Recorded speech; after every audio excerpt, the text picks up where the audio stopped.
How much free content is too much free content? You know, especially if you're a coach or a consultant, this is something that comes up on a fairly frequent basis when I'm talking to people.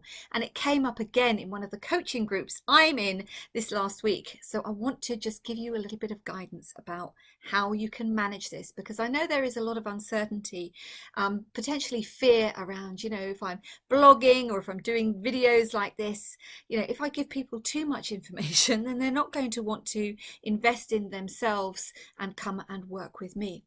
If we haven't met before, my name is Gwyneth and I specialize in working with women with a big vision to take ownership of your expertise so that you can build your brand, so that you can create wealth from a place of integrity. Now, sharing content, of course, is absolutely crucial to you building your brand so that people get to know who you are. If you don't have a social media presence anywhere these days, then it's highly unlikely that anybody's going to find you. More and more people are looking online, particularly after the past 16 months. My sister was just in London a couple of weeks ago, and she said, half of the street shops on Oxford Street have gone. People have got used to looking for you online, so there has to be a presence there. So how do you decide how much free content should you be giving away? Well, let me give you the example of branding and everything I talk about in my videos. If somebody says to me, what do I need to know about branding? I can say, well, you must align with your values. If you try and create a brand that is separate to something, to who you are, you're going to have a difficult time staying aligned, feeling aligned. And when you don't feel aligned, you don't give your best. Now, some people say, yeah, but my personal life is one thing and my business life is something else. And of course, on paper, yes, they are. And maybe you're not going to be sharing your deepest, darkest family secrets when you go to work.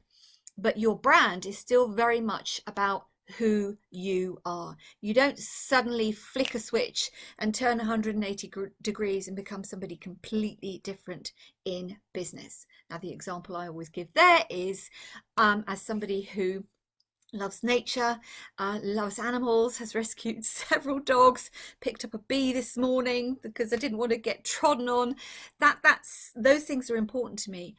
There's no way I think I would ever work with somebody who worked, for example, in a meat factory, or who was in the farming industry in some way.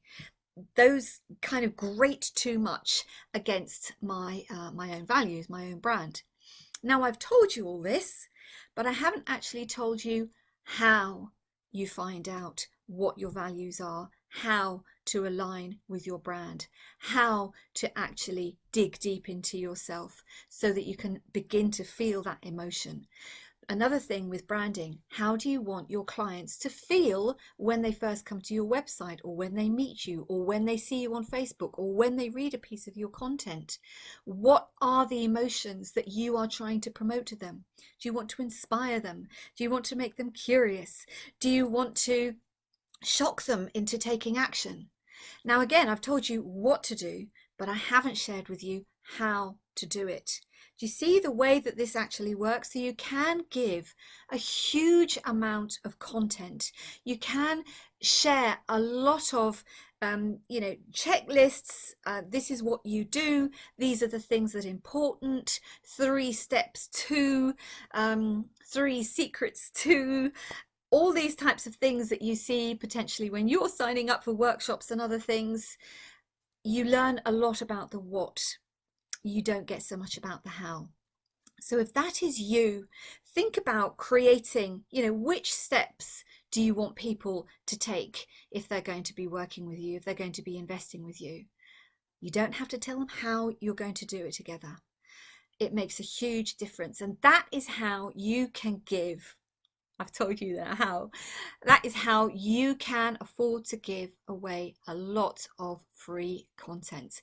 You just look at some of the big names of women in business. I'm not going to go through them all here, but there are a few women I've been following for several years, absolutely amazing.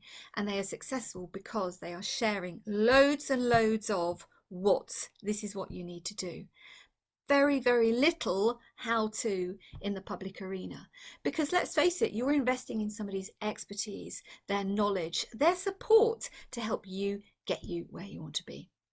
So I hope that helps you to decide a little bit before you say, no, I can't possibly share this. You know, it's too much free content. You have to share content, otherwise people aren't going to get to know who you are. Share the what, don't share the how. On that note, stay safe, stay healthy, stay fabulous. Loads of love, and bye for now.